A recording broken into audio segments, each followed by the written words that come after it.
டியா டோஃபுவுடன் kids ஹட்டை பார்த்து மகிழுங்கள்.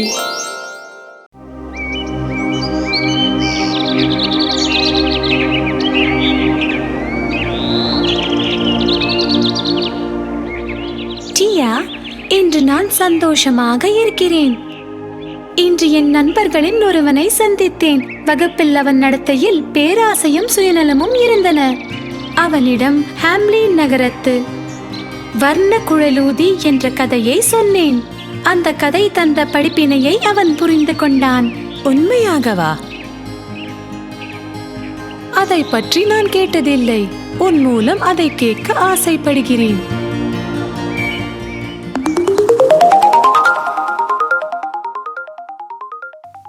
Hamlin நகர வர்ண குழலூதி.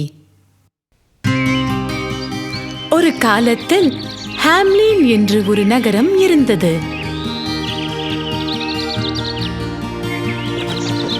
செல்வ செழிப்பு நிறைந்த அந்த நகரில் மக்கள் மிகவும் சந்தோஷமாக வாழ்ந்து வந்தனர். ஆனால் அந்த சந்தோஷம் நீடிக்கவில்லை. அந்த நகரை பிளேக் நோய் தாக்கியது. எலிகளின் பிளேக். நகரில் எங்கு பார்த்தாலும் எலிகள். மக்கள் எலிகளின் மேல்தான் கால் பதிக்க வைக்க வேண்டியிருந்தது.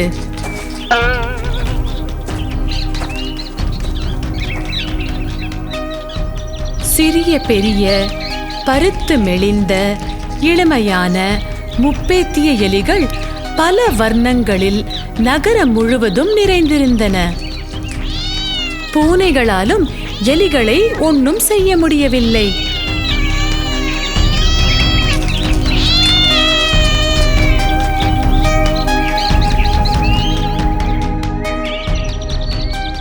எலி தொல்லையிலிருந்து மீள முடியாமல் நகர நிர்வாகிகள் நகரில் எலி தொல்லையை ஒழிப்பதற்கு 10 பைகள் நிரம்பி பொன் தருவதாக அறிவித்தார்கள். ஒரு நாள் அந்த நகருக்கு விசித்திரமான உடை அணிந்து ஒருவன் வந்தான். அவன் அணிந்திருந்த பாரம்பரிய உடைகள் எல்லாமே சிகப்பு நிறத்தில் இருந்தன. அசாதாரணமான நீண்ட மூக்கும் அகன்ற கண்களும் கொண்ட அவன் இறகுகளான தொப்பியை அணிந்திருந்தான். அவன் நகர நிர்வாகிகளிடம் சென்று, உங்கள் பிரச்சனையை தீர நான் ஒரு திட்டம் வைத்துள்ளேன். நீங்கள் அறிவித்தபடி பரிசுத் தொகையான 10 பைகள் நிரம்பி தங்கம் கொடுத்தால் இந்த அழகிய நகரில் ஒரு எலி கூட இல்லாமல் செய்து விடுவேன். இது என்னுடைய உறுதி. நிர்வாகத்திற்கு அவன் சொல்லின் மீது நம்பிக்கை இல்லை. இருந்தாலும் வேறு வழியின்றி ஒப்புக்கொண்டனர். உடனே வித்தியாச தோற்று கொண்ட அவன் தன் பையிலிருந்து ஒரு வண்ண குழலூதி எடுத்து ஒரு வித்தியாசமான இசையை வாசித்தான். ஒரு நொடிக்குள் எல்லா எலிகளும் வெளியே வந்து அவனை பின்தொடர்ந்தன.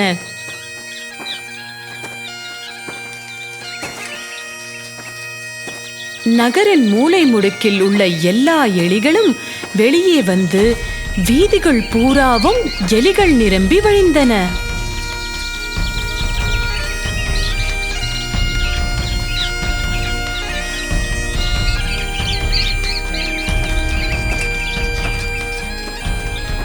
அதிசயிக்கும் வகையில் அந்த எலிகள் குழலூதியின் இனிமையான இசையை கேட்டு அவனை பின்தொடர்ந்தன.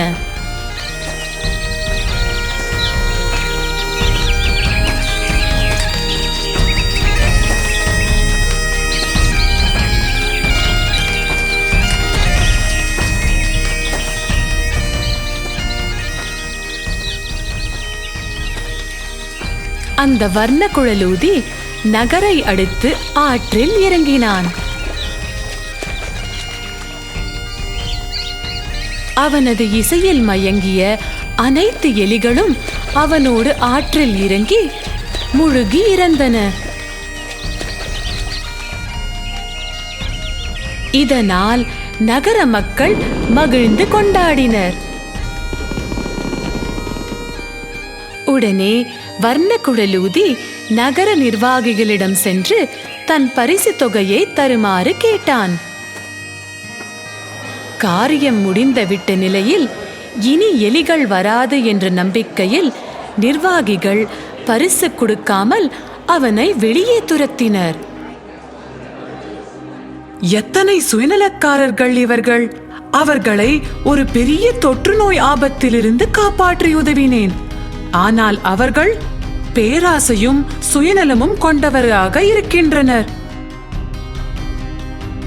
இப்போது அவர்களுக்கு நான் ஒரு பாடம் கற்பிப்பேன். அந்த வர்ணக்குழலூதி தன் குழலை எடுத்து இந்த முறை யாரும் கேட்காத ஒரு இசையை வாசிக்கத் தொடங்கினான்.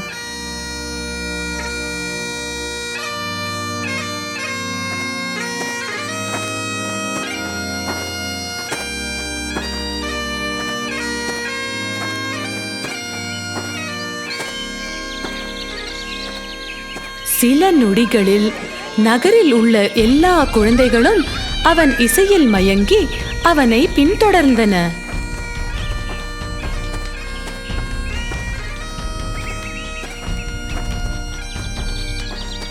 அவன் இசையில் மெய்மறந்த குழந்தைகள் அவனை தொடர்ந்து நகருக்கு வெளியே வந்தனர்.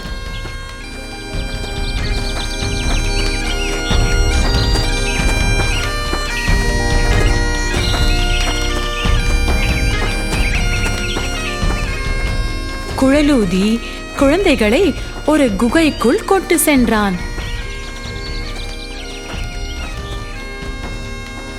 எல்லா குழந்தைகளும் குகைக்குள் வரும் வரை இசைத்துக் கொண்டிருந்தான். பிறகு ஒரு பாறையால் குகையை மூடினான். அந்த நகரில் இப்போது 2 குழந்தைகள் மட்டுமே இருந்தன. காது கேளாத ஒரு சிறுவன், காலில் அடிபட்டு வேகமாக நடக்க முடியாத ஒரு சிறுமி.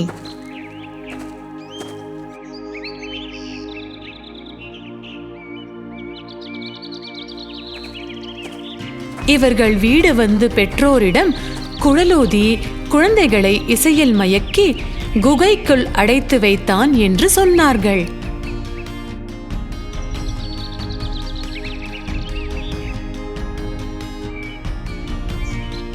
உடனே நிர்வாகிகள் குழலூதியிடம் சென்று தங்கள் பரிசை தருவதாகவும் குழந்தைகளை விடுவிக்கவும் சொல்லி இம்முறை 20 பைகள் நிரம்பி தங்கம் தருவதாய் சொன்னார்கள்.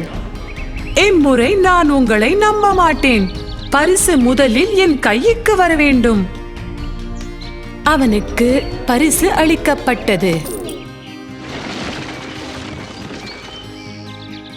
பெற்று சென்ற அவன் மறுபடி ஒருபோதும் அந்நகருக்கு வரவே இல்லை.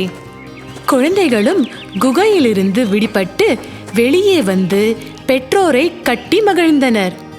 இதையெல்லாம் பார்த்து கொண்டிருந்த நிர்வாகத்தினர், இது நமக்கு ஒரு நல்ல பாடம். எங்கிருந்தோ வந்த ஒருவன் நம்மை ஒரு பெரிய தொற்று நோயிலிருந்து காப்பாற்றினான். ஆனால் நாம் சுயநலம் மிகுந்து நன்றி கெட்டு விட்டோம். அவனோ பேராசை இல்லாத சுயநலம் இல்லாத வாழ்க்கை வாழுங்கள் என்று சொல்லி சென்று விட்டான். அன்று இரவு நகர விழா கோலம் கொண்டு மக்கள் மகிழ்ந்தார்கள். எப்போது கூட ஹாம்லின் நகருக்கு எப்போதாவது சென்று கூர்ந்து கேட்டால் குழலூதியின் இனிய இசை மெலிதாக கேட்பதாய் உணரலாம்.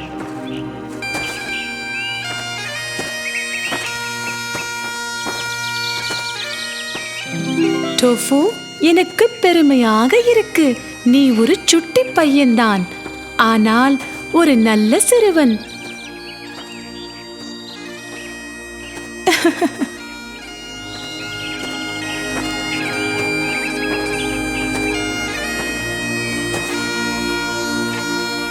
டியா டோஃபுவுடன் கிட்ஸ் ஹட்டை பார்த்து மகிழுங்கள்.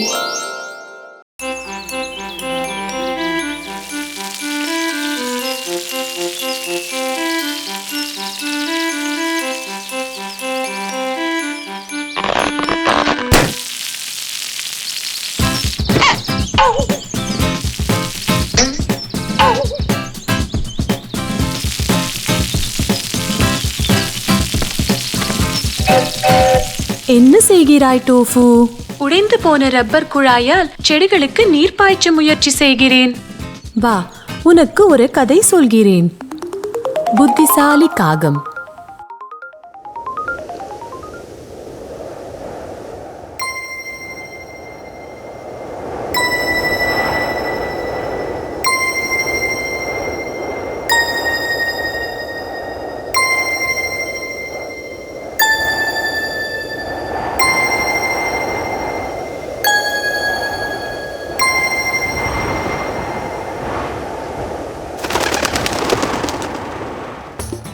கோடையில் ஒரு நாள் ஒரு காகம் தண்ணீர் தேடி வயல்களெங்கும் பறந்தது.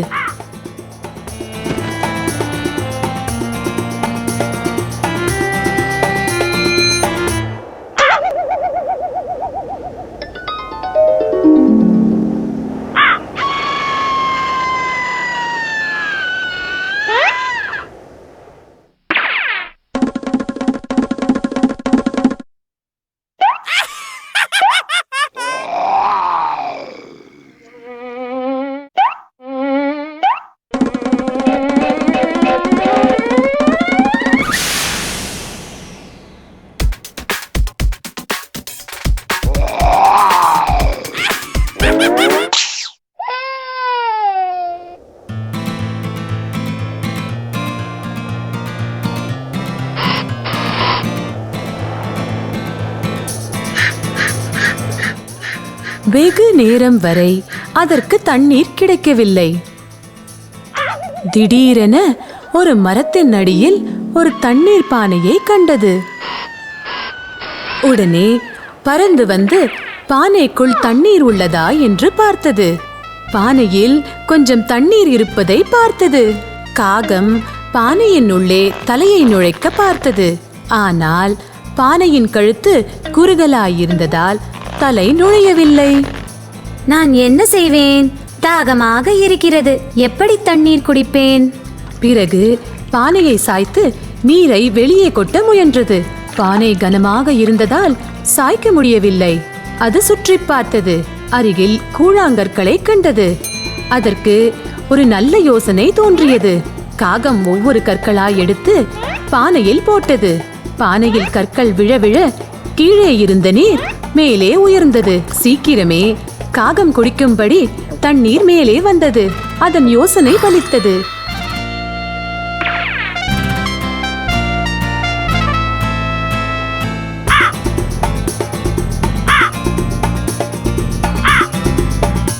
அதனால் அந்த புத்திசாலி காகம் தனது புத்தியினாலையும் கடின உழைப்பினாலையும் தீர்வு கண்டது.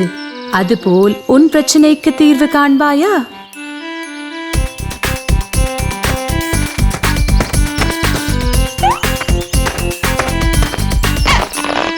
நன்றி டியா.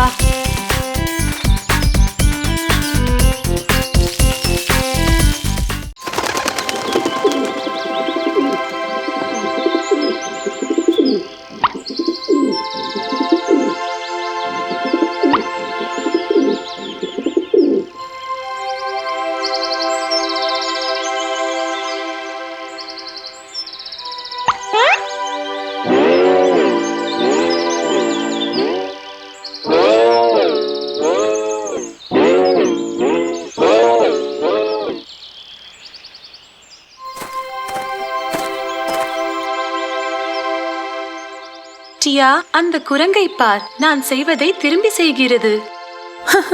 உண்மையாகவா? டியா, ஏன் சிரிக்கிறாய்? குரங்குகள் ஏன் இப்படி செய்கின்றன என்று சொல்கிறேன். குரங்குகளும் குல்லாய் வியாபாரியும்.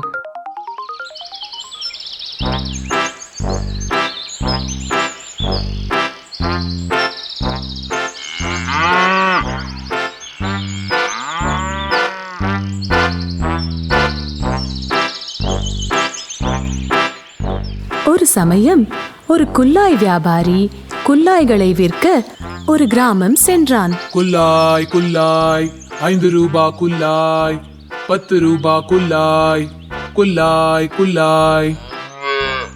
அவன் ஒரு காட்டு வழியே சென்று கொண்டிருந்தான். அவன் தலையில் இருந்த கூடையில் சிவப்பு நிற குல்லாய்கள் இருந்தன. வெயிலின் கொடுமையால் அவன் களைப்படைந்தான். அதனால் ஒரு மரத்தின் நிழலில் ஓய்வெடுக்க எண்ணினான். கூடையை மரத்தடியில் வைத்தான். நான் களைப்பாக இருக்கிறேன், சிறிது நேரம் தூங்க வேண்டும்.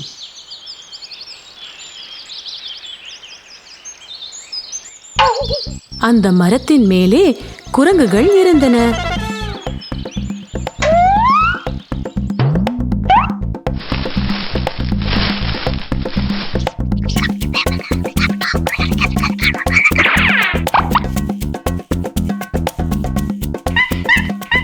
அவை கீழே இறங்கி வந்தன.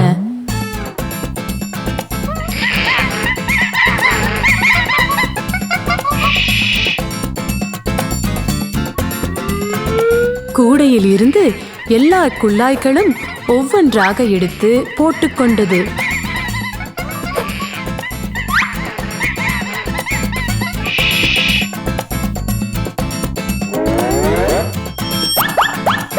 பிறகு அவை மரத்தின் மேலே ஏறி அமர்ந்தன. தூக்கத்திலிருந்து விழித்த வியாபாரி காலி கூடையை பார்த்து அதிர்ச்சி அடைந்தான். அவன் எல்லா இடங்களிலும் குல்லாய்களை தேடினான். குரங்குகள் குல்லாய்களை அணிந்திருப்பதை பார்த்து அதிர்ச்சி கொண்டான். குரங்குகள் தான் செய்வதை திரும்பி செய்வதை பார்த்தான். அதனால் தான் அணிந்திருந்த குல்லாயை கயற்றி தரையில் வீசினான். அதை கண்ட குரங்குகளும் அப்படியே செய்தன. வியாபாரி குல்லாய்களை பொறுக்கி கூடையில் போட்டுக்கொண்டு சந்தோஷமாக சென்றான்.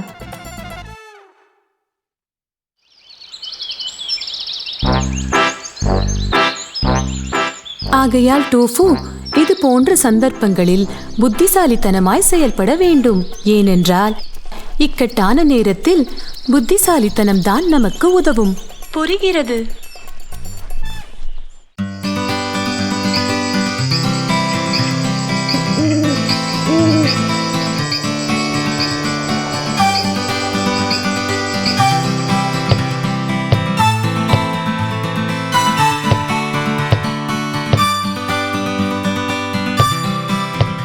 என்ன ஆச்சு டோஃபு? தூக்கம் வரலை. ஒரு கதை சொன்னால் தூக்கம் வருமா? சொல்லு பார்க்கலாம்.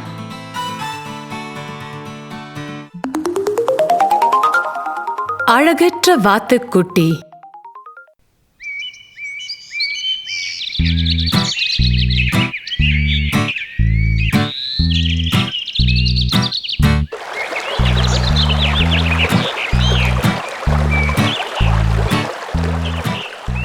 ஒரு சமயம் ஒரு அழகிய குட்டையில் அழகான வாத்து தம்பதி இருந்தன. தங்களின் குஞ்சுக்கள் முட்டைகளிலிருந்து வெளியே வரப்போவதை நினைத்து சந்தோஷமாக இருந்தன. அப்பா வாத்துக்கு தன் குஞ்சுகளை பார்க்க ஆர்வமாக இருந்தது. அதனால் அது பதட்டத்தோடு இங்கும் அங்கும் சுற்றியது.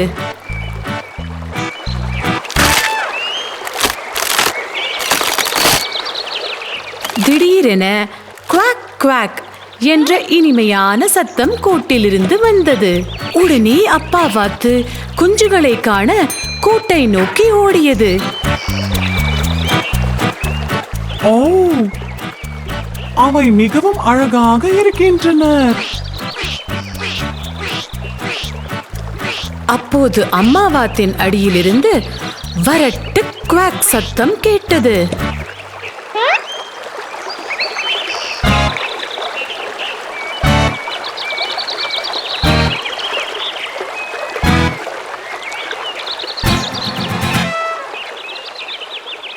நீ வெளியே போய் அசிங்கமாக இருக்கிறாய். நீ எங்கள் குழந்தையாக இருக்க முடியாது. அப்பா அம்மா வாத்துக்கள் தங்கள் 4 குட்டிகளோடு நீந்தி சென்றன. அழகில்லாத வாத்து குஞ்சை தனிமையிலும் துக்கத்திலும் விட்டுவிட்டு வெகு தூரம் சென்றன.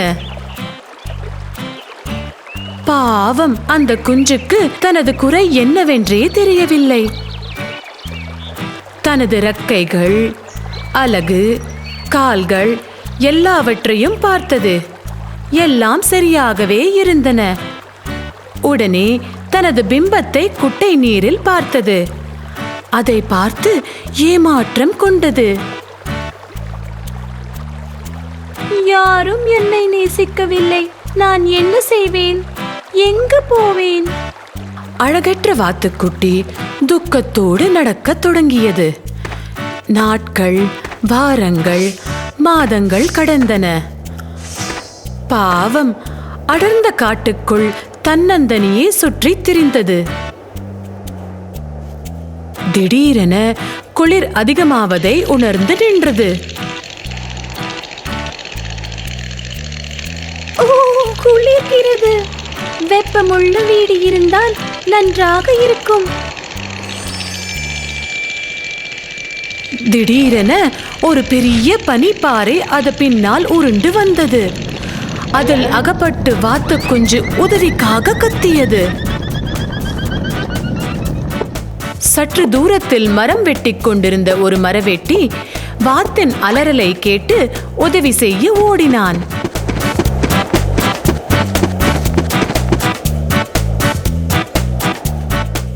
ஓ பாவம், வா, உனக்கு சூடான பானம் வேண்டும். மரவெட்டி அழகற்ற வாத்தை எடுத்து வெப்பம் தரும் தனது ஓவர் கோட்டில் வைத்தான். அவன் அதை வீட்டுக்கு எடுத்து சென்று வெப்பமுள்ள போர்வையில் வைத்து சுற்றி நெருப்பு குண்டின் முன் வைத்தான். கவலைப்படாதே குட்டியே, நான் உன்னை பார்த்துக் கொள்வேன். வருடங்கள் பல சென்றன.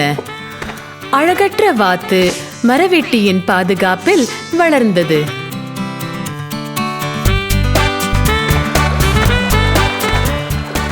ஒன்றில் மட்டுமே அது உறுதியாக இருந்தது. ஒருபோதும் தன் பிம்பத்தை மீண்டும் பார்க்கவில்லை.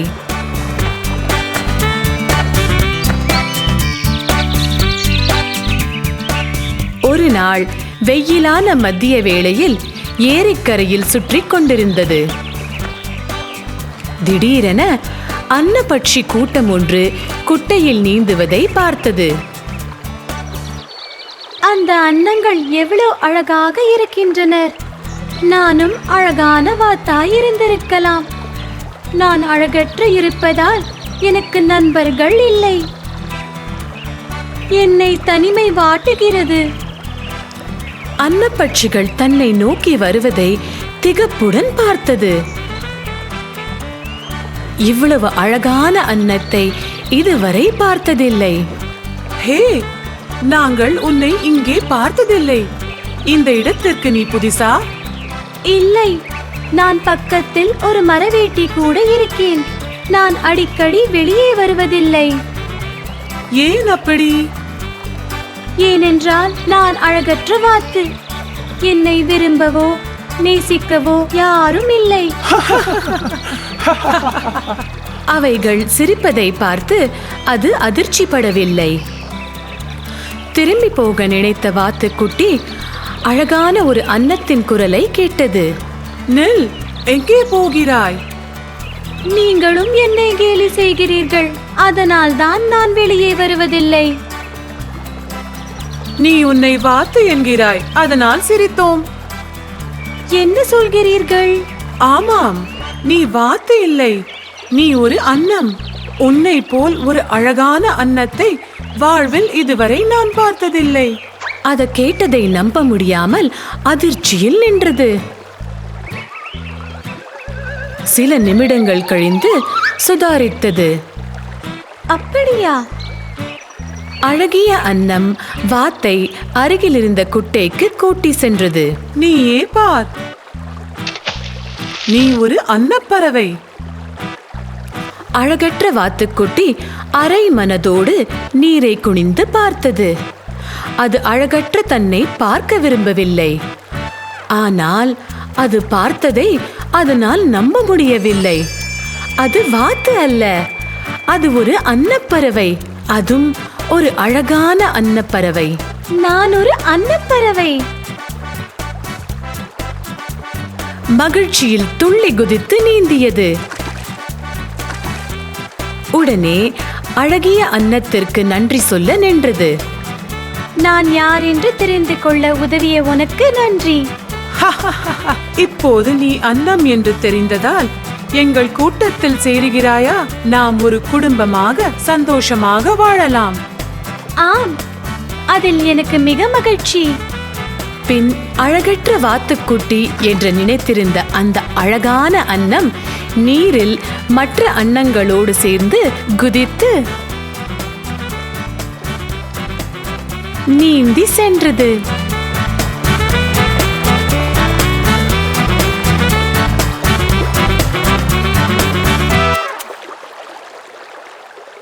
பாவம், அந்த வாத்தே இல்லை, அது ஒரு அன்னப்பறவை. ஆம், இந்த கதை சொல்லும் நீதி என்னவென்றால், தீட்டப்படும் வரை ஒரு வைரத்திற்கு தன்னுடைய மதிப்பு தெரிவதில்லை. ஆஹா, குட் நைட் டோஃபு, இப்போது நீ தூங்கு.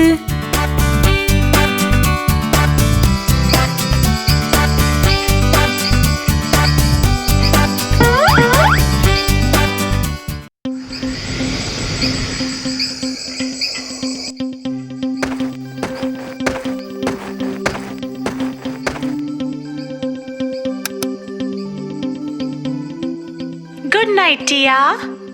Good night, Tofu.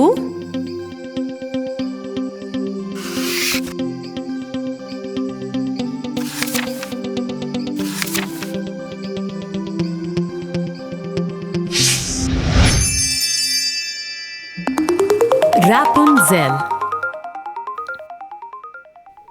ஒரு சமயம் தனிமையில் இருக்கும் ஒரு கணவன் மனைவி ஒரு குழந்தையை பெற்றுக்கொள்ள மிகவும் விரும்பினார்கள்.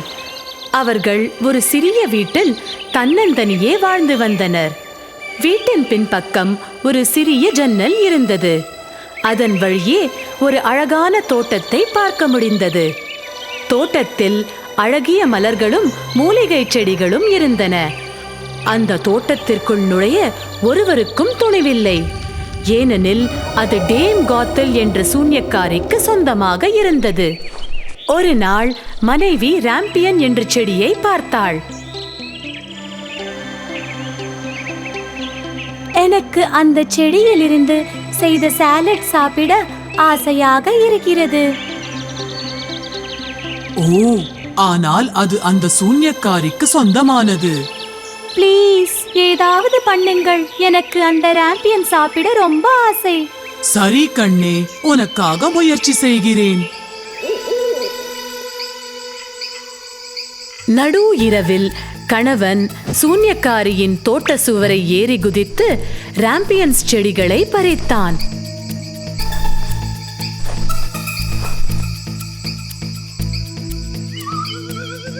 அவன் ராம்பியன்ஸை வீட்டிற்கு கொண்டு போனான். மனைவி அதை சாலட் செய்து சாப்பிட்டாள்.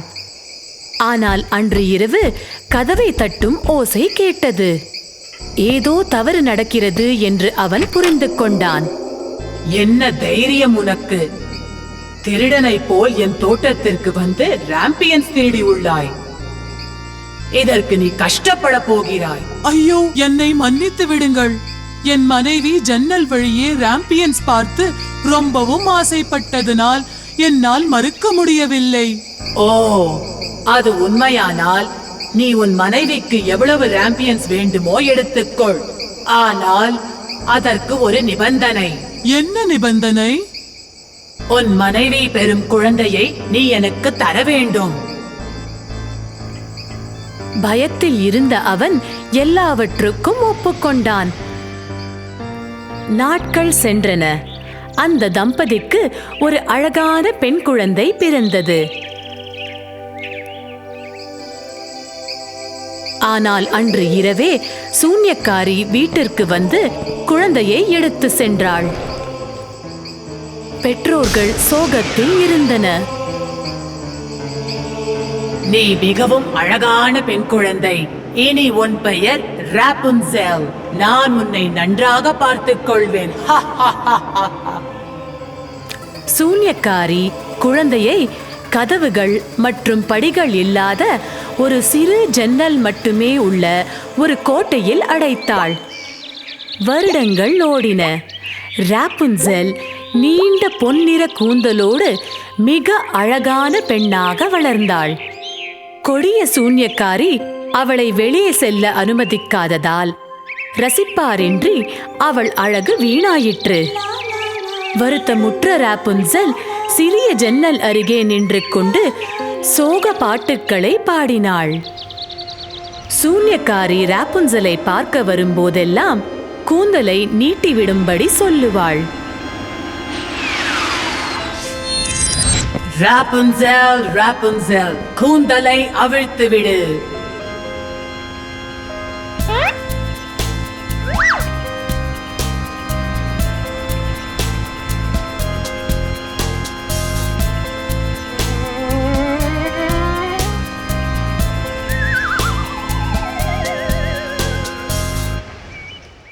ஒரு நாள் ராப்புன்செல் ஜன்னல் அருகே நின்று கொண்டு சோக பாடல்களை பாடிக்கொண்டிருந்த போது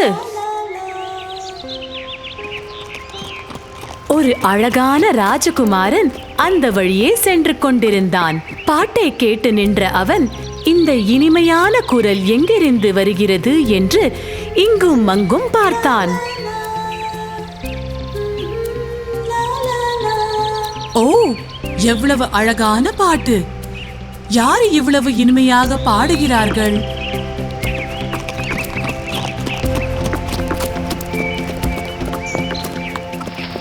அந்த இனிமையான குரல் அந்த கோட்டையிலிருந்து வருகிறது என்று அறிந்த அவன் கோட்டையின் மேல் ஏறுவதற்கு கதவை தேடினான். ஆனால் அவனுக்கு கிடைக்கவில்லை. அவன் ஏமாற்றத்தோடு வீடு சென்றான். ஆனால் ராப்புன்செலின் குரல் அவன் இதயத்தை கவர்ந்து விட்டது. தினமும் ராப்புன்செலின் பாட்டை கேட்க காட்டிற்கு செல்ல தொடங்கினான்.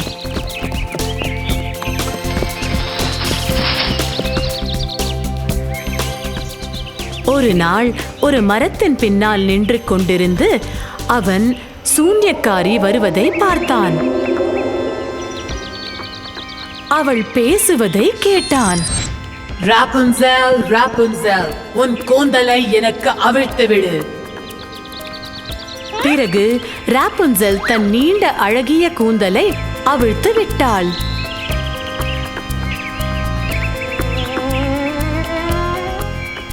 சூன்யக்காரி அதை பிடித்துக்கொண்டு கோட்டையின் மேல் ஏறினாள்.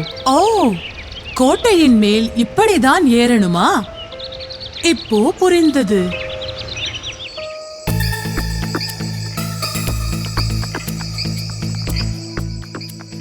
மறுநாள் இருட்டுகிற நேரத்தில் ராஜகுமாரன் கோட்டைக்கு சென்றான். ராப்புன்செல், ராப்புன்செல், உன் கூந்தலை எனக்கு அவிழ்த்து விடு. உடனே கூந்தல் கீழே வந்தது. ராஜகுமாரன் மேலே ஏறினான்.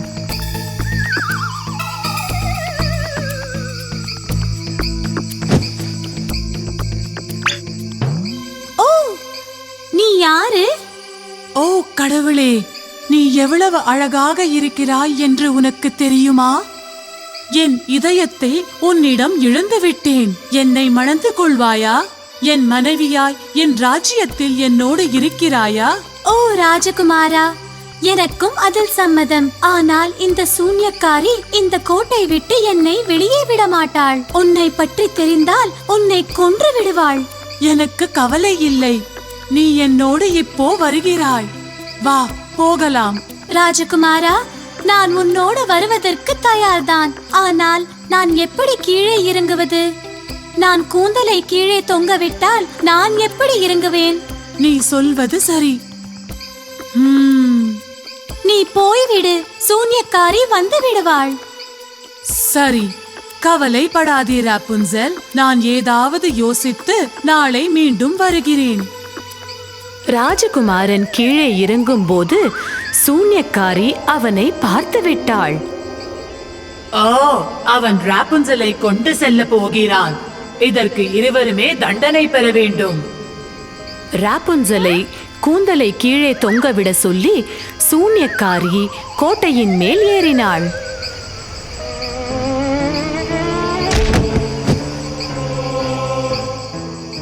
நன்றி கெட்ட பெண்ணே, என்னை எப்படி நீ ஏமாற்ற நினைக்கலாம்? இதற்கு தண்டனை பெற வேண்டும். சூன்யக்காரி ஒரு பெரிய கத்திரிக்கோலுடன் அவளது அழகான நீண்ட கூந்தலை வெட்டிவிட்டாள். ராபுன்சலை துக்கத்திலும் துன்பத்திலும் வாழும்படி ஒரு பாலைவனத்தில் விட்டு சென்றாள். மறுநாள் மாலை ராபுன்சலை கூட்டி செல்ல ராஜகுமாரன் மீண்டும் வந்தான். ராபுன்சல், ராபுன்சல், உன் கூந்தலை அவிழ்த்து விடு. கொடிய சூன்யக்காரி ராபுன்சலிடம் இருந்து வெட்டிய கூந்தலை கீழே இறக்கினாள். ராஜகுமாரன் அதன் மேல் ஏறினான். ராஜகுமாரன் ஜன்னல் அருகே வந்தபோது கொடிய சூன்யக்காரி பின்னலை வெட்டி எறிந்தாள். ராஜகுமாரன் கோட்டையின் கீழே இருந்த முள் புதரில் விழுந்தான். முட்கள் கண்களை குத்தியதால் இரத்தம் வடிந்து அவன் கண்கள் குருடாயின. சூன்யக்காரி அவனை சபித்தாள். அவனும் கண் பார்வை இழந்து காட்டுகளில் திரிந்து கொண்டு மோசமான நிலையில் உயிர் வாழ்ந்தான். 2 வருடங்களாக கஷ்டத்தோடு சுற்றித் திரிந்த அவன் கடைசியாக சூன்யக்காரி ராபுன்சலை விட்டு சென்ற பாலைவனத்தை அடைந்தான். அங்கு திடீரென அவன் நேசித்த சோகமான குரலை கேட்டான். மகிழ்ச்சியில் உரக்க கத்தினான். அந்த குரல் அது நீயா ராபுன்சல்? உண்மையிலேயே நீயா?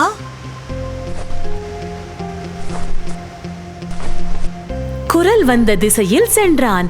அருகே சென்றபோது ராபுன்சல் சொன்னாள், ராஜகுமாரா, நீ என்னை கண்டுபிடித்து விட்டாய். நீ இல்லாத குறையை நான் உணர்ந்தேன். என் ஆனந்த கண்ணீரை தடுக்க முடியவில்லை. அவளுடைய 2 கண்ணீர் துளிகள் அவன் கண்களில் பட்டு அவை பிரகாசித்தன. அவனுக்கு மீண்டும் முன்போல் பார்க்க முடிந்தது. என்னால் பார்க்க முடிகிறது. ஓ ராபுன்சல், அவை நம்மை என்ன செய்து விட்டனர்? வா, நம் ராஜ்யத்திற்கு திரும்பி செல்வோம். அவன் அவளை தன் ராஜ்யத்திற்கு கூட்டி சென்றான். 1 வருடம் கழித்து ராபுன்சல் ஒரு அழகான பெண் குழந்தையை பெற்றாள். குழந்தை அவளை போலவே இருந்தது. அவர்களும் நீண்ட நாட்கள் சந்தோஷமாக வாழ்ந்தனர். எழுந்திரு டோஃபு, ஸ்கூலுக்கு லேட் ஆகிவிடும். எழுந்திரு டோஃபு. டியா, நீயா? என்ன ஆயிற்று? அது வந்து தெரியும் தெரியும், கனவு கண்டிருக்கிறாய். சரி சரி, எழுந்து ரெடியாகு.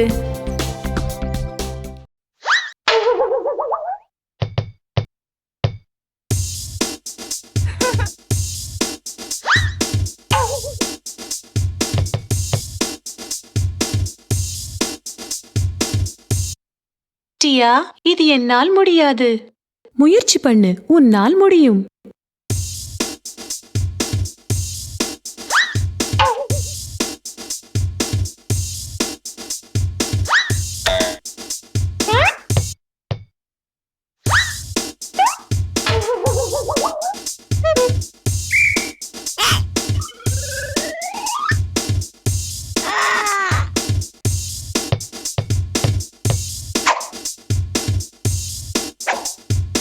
டியா, இதுவோ உயரம், நானோ குள்ளம். எப்படி என்னால் முடியும்? டோஃபு, கவனி, நான் ஒரு கதை சொல்கிறேன். கேட்கிறாயா? நிச்சயமாக. புளித்த திராட்சைகள்.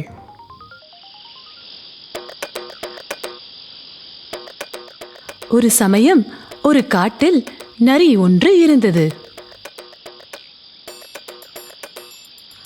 அது உணவிற்காக காட்டெங்கும் சுற்றி அலைந்தது. நான் மிகவும் பசியாக உள்ளேன், எனக்கு உணவு வேண்டும்.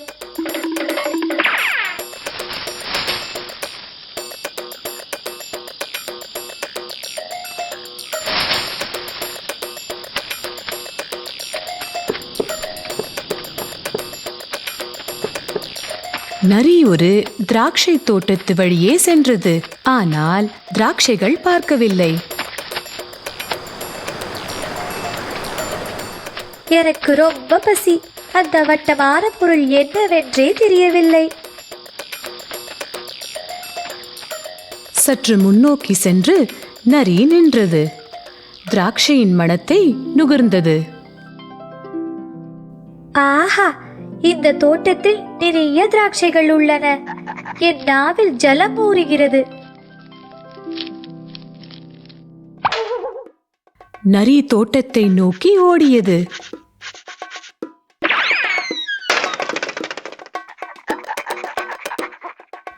நரி திராட்சையை பறிக்க துள்ளியது. ஆனால் திராட்சைகள் மிக உயரத்தில் இருந்தன. பல முறை முயன்றும் முயற்சிகள் வீணாயின.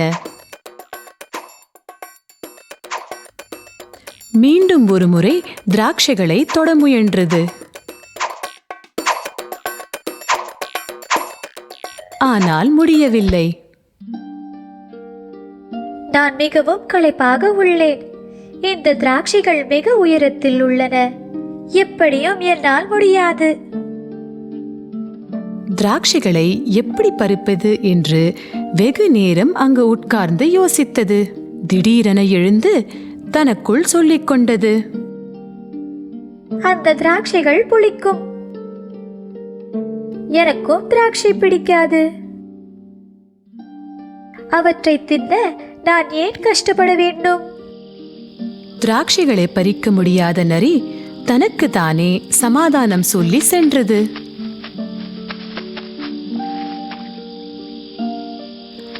பசியில் வயிறு துடித்த போதிலும் நரி ஒன்னும் தின்னாமல் சென்றது.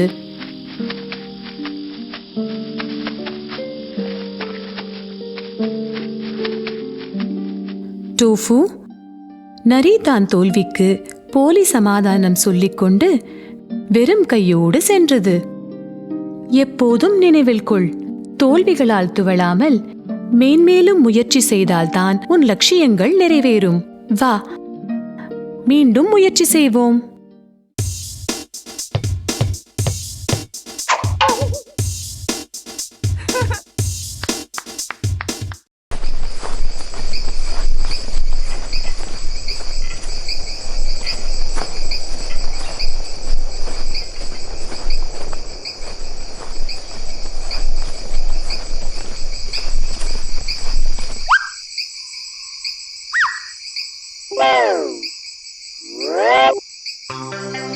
ஓ டியா, எனக்கு பயமாக இருக்கிறது. நம்மால் கேம்ப் சென்று அடைய முடியுமா? முடியும் டோஃபு, கவலைப்படாதே, நாம் சீக்கிரம் சென்று விடுவோம். இருந்தாலும் எனக்கு பயமாக இருக்கிறது. பொறு, இச்சமயத்திற்கு ஏற்ற ஒரு கதையை சொல்கிறேன். அது உன் மனதின் சிந்தனைகளை மாற்றும். கோல்டிலாக்ஸும் 3 கரடியும்.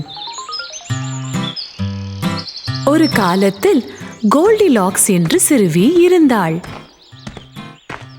அவளுக்கு பொன்னிறமான தலைமுடி இருந்தது. ஒரு காலை வேளையில் காட்டு வழியே நடந்த அவள் தன் பாதையை தவறினாள். அவள் ஒரு அழகான குடிசை பார்த்தாள். வாவ்! அவள் கதவை தட்டினாள். ஆனால் அங்கு யாரும் இல்லை. அவள் உள்ளே சென்றாள். அந்த அழகான குடிசை 3 கரடிகளுக்கு சொந்தமானது. கோல்டிலாக்ஸுக்கு மிகவும் பசித்தது. அவள் மேஜையின் மேல் 3 கஞ்சி நிரம்பிய கிண்ணங்களை பார்த்தாள்.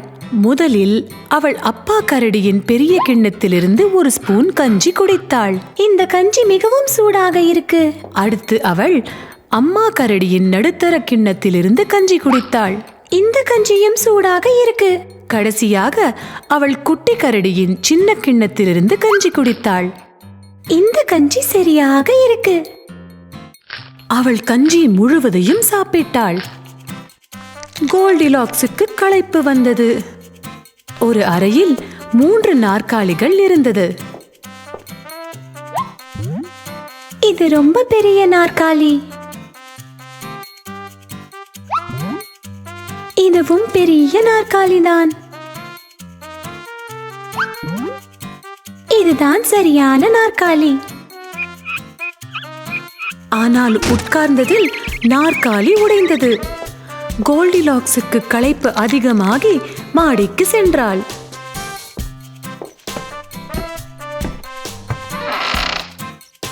அவள் ஒரு அறையில் 3 படுக்கைகளை பார்த்தாள். முதல் படுக்கை மேல் உட்கார்ந்து யோசித்தாள்.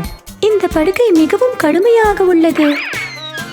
இந்த படுக்கை மிகவும் மிருதுவாக உள்ளது. இந்த படுக்கை சரியாக உள்ளது. 3 கரடிகளும் வீட்டிற்கு வந்தன. என் கஞ்சியில் கொஞ்சம் குடித்தது யார்? அப்பா கரடி கேட்டது. என் கஞ்சியில் கொஞ்சம் குடித்தது யார்? அம்மா கரடி கேட்டது. என் கஞ்சியை முழுவதும் குடித்தது யார்? அதில் ஒன்றும் இல்லை. குட்டி கரடி அழுதது.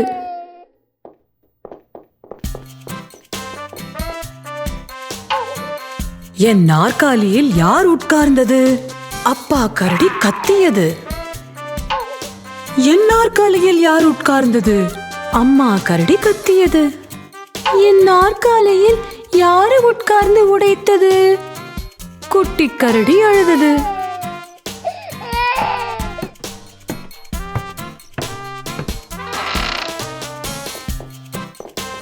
அவை மாடிக்கு சென்று பார்த்தன. யார் என் படுக்கையில் படுத்தது? அப்பா கரடி கேட்டது. யார் என் படுக்கையில் படுத்தது? அம்மா கரடி கேட்டது. என் படுக்கையில் யாரு படுத்தது? அவள் இப்போவும் தூங்குகிறாள். குட்டி கரடி கூச்சலிட்டது. கோல்டிலாக்ஸ் தூக்கம் கலைந்து 3 கரடிகளை பார்த்தாள். அவள் மிகவும் பயந்து படுக்கையிலிருந்து துள்ளி குதித்து காட்டில் ஓடினாள். பிறகு அவள் வரவே இல்லை.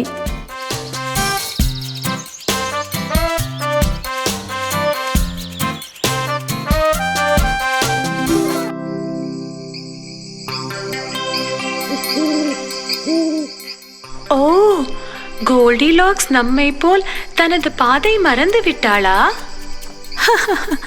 இல்லை டோஃபு, நாம் பாதை மறக்கவில்லை. இதோ பார், நமது கேம்ப் வந்து விட்டது.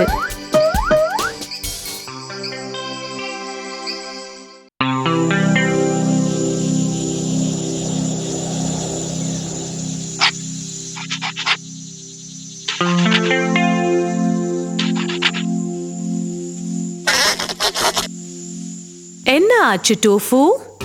டியா, இன்று ஸ்கூலில் எங்கள் டீச்சர் ஓநாய் பற்றி எழுத சொன்னார்கள். அப்படினா நீ எழுத வேண்டியது தானே? ஆனால் டியா, எனக்கு ஓநாய் நடத்தை பற்றி ஒண்ணுமே தெரியாது. உனக்கு ஒரு கதை சொல்கிறேன். அதை கேட்ட பின் ஓநாய் பற்றி நீ தெரிந்து கொள்வாய். ஓநாயும் கொக்கும்.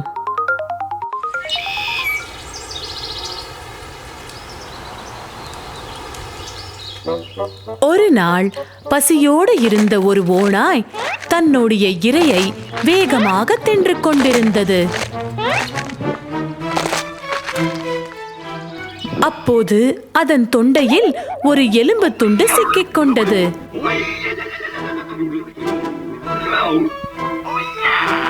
வலியில் அந்த ஓநாய் காட்டில் கத்திக்கொண்டு ஓடி அலைந்தது.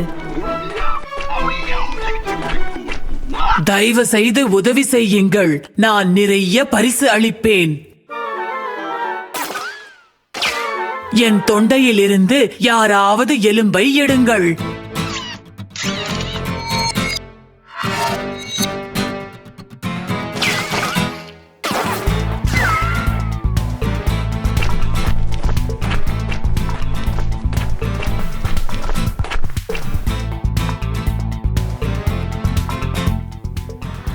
அந்த வழியே சென்ற ஒரு கொக்கு ஓநாய் மேல் இரக்கம் கொண்டது.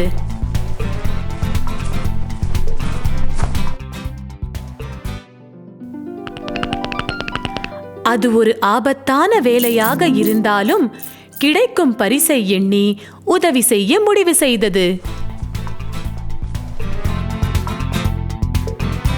நீ அசையாமல் இருந்தால் நான் உதவி செய்வேன். தொண்டைக்குள் என் நீண்ட அலகை விட்டு எலும்பை எடுப்பேன்.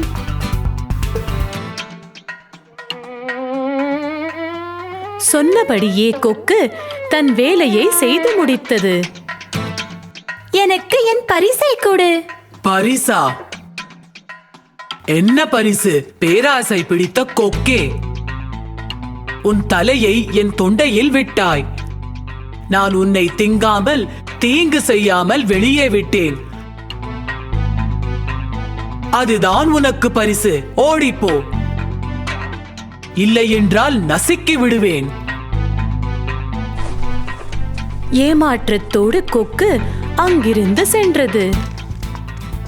இருந்தாலும் ஒரு உயிரை காப்பாற்றிய சந்தோஷம் அதற்கு இருந்தது.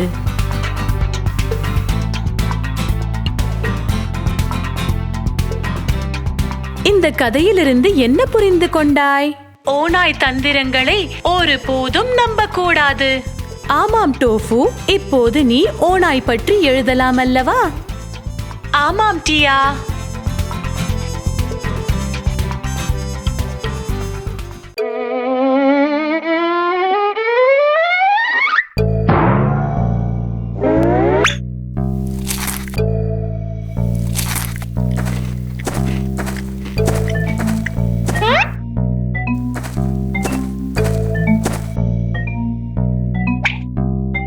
டோஃபு, அம்மா சாப்பிட்ட பிறகு திங்க சொன்ன குக்கீஸை இப்போவே தின்றாயா? இல்லை டியா, நான் சாப்பிடவில்லை. கிச்சனுக்கு தண்ணீர் குடிக்க தான் வந்தேன்.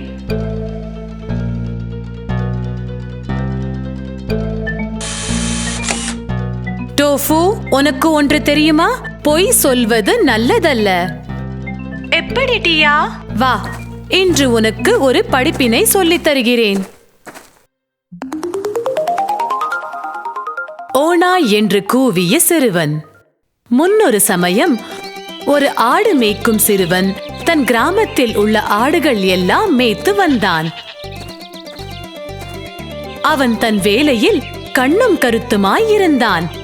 ஒவ்வொரு நாளும் அவன் ஆடு மந்தையை ஒரு குன்றின் மேல் கூட்டி சென்று புல்மேய விட்டு மாலையில் கீழே கூட்டி வருவான்.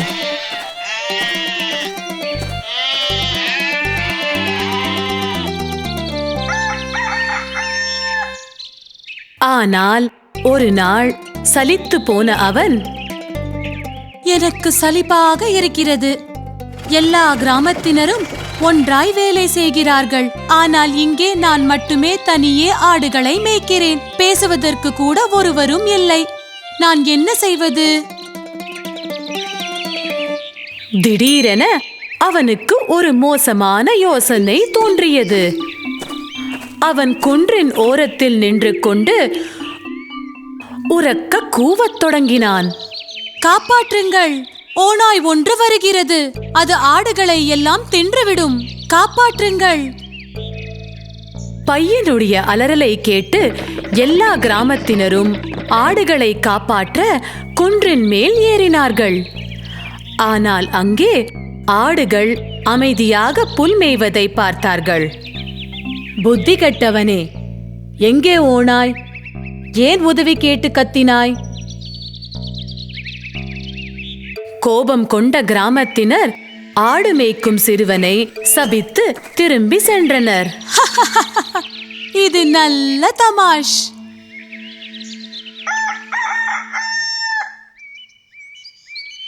மறுநாள் வழக்கம் போல் மேய்ப்பதற்காக ஆடுகளை ஓட்டி சென்றான். அன்று திரும்பவும் சலிப்பாக உணர்ந்தான். இன்றும் அதே குறும்பை செய்து பார்க்கலாம். அவன் குன்றில் மேல் நின்று கொண்டு கத்தினான். காப்பாற்றுங்கள்! ஓநாய் ஒன்று வருகிறது. அது ஆடுகளை எல்லாம் தின்றுவிடும். காப்பாற்றுங்கள். பையனுடைய அலறலை கேட்டு மீண்டும் கிராமத்தினர் ஆடுகளை காப்பாற்ற குன்றின் மேல் ஏறினார்கள். ஆனால் மறுபடியும் ஏமாந்து திரும்பினார்கள். நீ செய்வது சரியில்லை. இதற்காக ஒரு நாள் வருத்தப்படுவாய். தன் செயலுக்கு வருந்தாத சிறுவன் ஆடு மந்தை நோக்கி சென்றான்.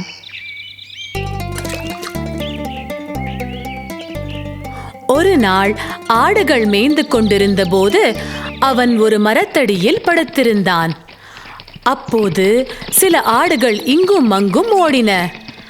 அவன் கூர்ந்து பார்த்தபோது ஒரு ஓநாய் ஆடுகளை நோக்கி வருவதை கண்டான். அவன் குன்றின் மேல் நின்று கொண்டு உதவி கேட்டு அலறினான். காப்பாற்றுங்கள். இந்த முறை உண்மையிலே ஓநாய் வருகிறது. அது ஆடுகளை எல்லாம் தின்றுவிடும். காப்பாற்றுங்கள். தயவு செய்து காப்பாற்றுங்கள். இம்முறை கிராமத்தினர் அவனுடைய அலறலை பொருட்படுத்தவில்லை. நாம் போக வேண்டாம். இம்முறையும் அவன் நம்மை ஏமாற்றப் போகிறான். சிறுவன் உதவி கேட்டு அலறிக்கொண்டு இருந்தான்.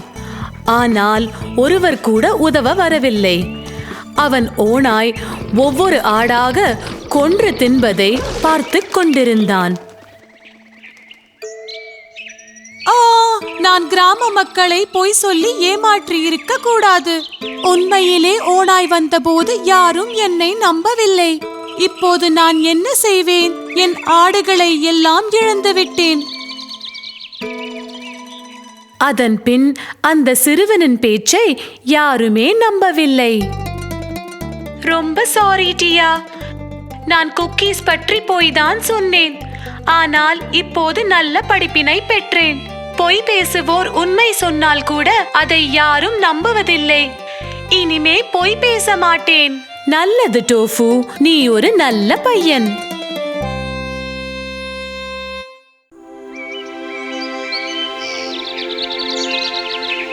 டியா, எனக்கு இங்கிலீஷில் A கிரேட் கிடைத்தது. நான் சந்தோஷமாக இருக்கிறேன். ஓ, அது நல்லது டோஃபு. ஆனால் இதுதானே உன் முதல் பரீட்சை. உனது இறுதி ஆண்டு தேர்வு வர உள்ளது. அதற்கும் நீ படிக்க வேண்டும். டியா, இதில் A கிரேட் வாங்கிவிட்டேன். நான் மேலும் படிக்க வேண்டும் என்று நீ நினைக்கிறாயா? நான் படிக்காமலே இருந்து அந்த தேர்வை எழுதலாம் அல்லவா? டோஃபு, உன்னை பற்றியும் உன் சாதனைகளை பற்றியும் பேசுவது நல்லதல்ல. ஒருவன் எப்போதும் அடக்கமாக இருக்க வேண்டும். இல்லாவிட்டால் துன்பம் படுவான். துன்பமா? எப்படி? வா, உனக்கு ஒரு கதை சொல்கிறேன். ஓக் மரமும் நாணல் செடிகளும். ஒரு நதியின் கரையில் ஒரு பலமான ஓக் மரம் உயரமாக வளர்ந்திருந்தது. அதன் அருகில் சில நாணல் செடிகளும் வளர்ந்திருந்தன. பரந்து வளர்ந்த அந்த ஓக் மரத்திற்கு பரந்த தண்டும் 100க்கு மேலான பலமான கிளைகளும் இருந்தன. ஓக் மரமானது தன்னுடைய பலம் பற்றி வெளிப்படையாகவே கர்வத்தோடு பேசியது. நான் மிகவும் பலம் படைத்தவன். யாராலும் என்னை சாய்க்க முடியாது. யாராலும் என்னை அழிக்க முடியாது.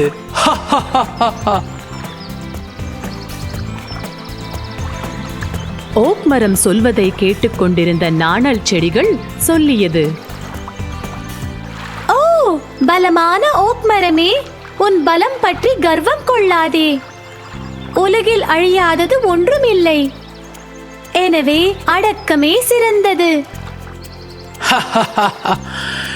சின்னஞ்சிறு நாணல்களே, உங்களுக்கு பலம் பற்றியும் பலமான மரமாயிருப்பதை பற்றியும் என்ன தெரியும்? நாணல்களை கேலி செய்து ஓக் மரம் கர்வம் கொண்டு நின்றது. அப்போது காற்று வீசத் தொடங்கியது. காற்று பலமாக வீச வீச நாணல்கள் தலை சாய்ந்து வளைந்தது. அதை பார்த்து ஓக் மரம் சொன்னது, நீங்கள் பலமற்றவர்கள். ஒரு சிறு காற்று வீசும் போதே தலை சாய்க்கிறீர்கள். பலமான புயல் வந்தால் எப்படி தாங்குவீர்கள்? சீக்கிரமே காற்று சூறாவளியாக மாறியது. நின்று கொண்டிருந்த ஓக் மரம் தலை சாயாமல் கர்வத்தோடு நாணல்களை பார்த்து சிரித்துக் கொண்டிருந்தது. ஓக் மரமே, நீ பலமான மரம்தான். ஆனால் எங்களை பற்றி கவலைப்படாதே. இந்த சூறாவளிக்கு தலை சாய்த்து உயிர் பிழைப்போம். நீ இப்படியே தலை சாய்க்காமல் நின்று கொண்டிருந்தால் இந்த பலமான காற்றை எதிர்க்க முடியாமல் உடைந்து விழுந்து விடுவாய். இல்லை, யாராலும் என்னை சாய்க்க முடியாது. நான் பலமிக்கவன். யாருக்கும் வணங்காமல் நேராகவே நிற்பேன். என்ன ஆனாலும் சரி. காற்று தீவிரம் அடைந்து சூறாவளியின் வேகம் உச்சம் அடைந்தது. சிறிய நாணல்கள் தங்கள் தலைகளை நன்றாக வளைந்து கொண்டு காற்றோடு காற்றாக வேரோடு விழுந்து விடாமல் ஆடின. ஆனால் ஓக் மரம் நேராக நின்று கொண்டு சூறாவளி காற்றை எதிர்த்து நிற்க முடியாமல் ஆற்றில் உடைந்து விழுந்தது. இல்லை, இது நடக்க முடியாது. நாங்கள் சொன்னோம் அல்லவா? இப்போது உனக்கு புத்தி வந்தது. எதிர்ப்பது நல்லதல்ல என்று தெரிந்த பின் மூர்க்கத்தனமாய் எதிர்த்து அழுவதை விட அடங்கி செல்வது என்றும் நல்லது. அந்த ஓக் மரம் ஆற்றில் தன்னுடைய போலி கர்வத்தை நினைத்து அழுது கொண்டு முழுகிவிட்டது. டியா, நீ என்ன சொல்ல வருகிறாய் என்று எனக்கு புரிகிறது. எனது பெருமை பற்றி நினைத்துக் கொண்டு முட்டாள் மாதிரி நடக்காமல் கடினமாக படிப்பேன். நல்லது டோஃபு, இப்போது நாம் படிக்க போகலாம்.